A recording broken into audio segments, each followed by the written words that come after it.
আজ বিশ্ব বন দিবস উপলক্ষে শালবাগানে অক্সিজেন পার্কে এক অনুষ্ঠানের আয়োজন করা হয়। এখানে উপস্থিত ছিলেন বনমন্ত্রী অনিমেষ দেববর্মা ও ফরেস্ট ডিপার্টমেন্টের উচ্চ পদস্থ আধিকারিকরা।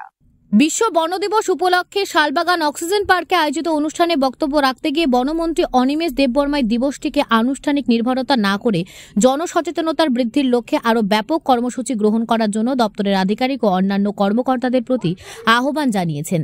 তিনি বলেন, সম্পদ সম্পর্কে সর্বস্তরের জনগণকে সচেতন করতে না পারলে বনরক্ষা করা সম্ভব হবে না। সামান্য কিছু বনকর্মীদের দিয়েই বিশাল সম্পদ রক্ষা করা তখনই সম্ভব হবে যখন জনগণ বুঝবে, সক্ষম হবেন যে বন আমার নিজস্ব সম্পদ, একে রক্ষা করা আমার দায়িত্ব। এ ধরনের অনুষ্ঠানে শুধুমাত্র ছাত্রছাত্রীদের সামিল করলেই চলবে না, শিক্ষক, প্রফেসর এবং বন সম্পর্কে যারা গবেষণা করবেন তাদেরকেও সামিল করতে দপ্তরের কর্মকর্তাদের প্রতি আহ্বান জানিয়েছেন দপ্তরের মন্ত্রী। এজ এ ফরেস্ট মিনিস্টার আমি এটাই বলবো যে উই মাস্ট প্রটেক্ট ফরেস্ট। কালকেও আমাদের মধ্যে এমএলএদের মধ্যে আলোচনা হচ্ছিল যে still people are not serious about forest, deforestation চলছে। We are trying our best. আমাদের দপ্তরের যারা আধিকারিকরা আছেন, এমপ্লয়িজরা আছেন, forest guard, foresters, all are trying their best.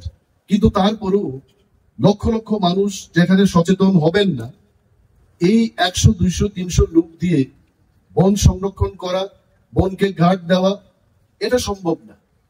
Awareness is important. বন আমার সম্পদ, এটা ছাত্রছাত্রীদের যেমন চিন্তা করতে হবে, অভিভাবকদের চিন্তা করতে হবে, যারা সরকারি কর্মচারী রয়েছেন তাদের চিন্তা করতে হবে। Forest is our own resource. এই বনের মালিক আমরা সবাই। এই চেতনা যতদিন পর্যন্ত না আমাদের মধ্যে আসে, I don't think forest protection, conservation যাই আপনারা বলুন, এটা সম্ভব হবে না।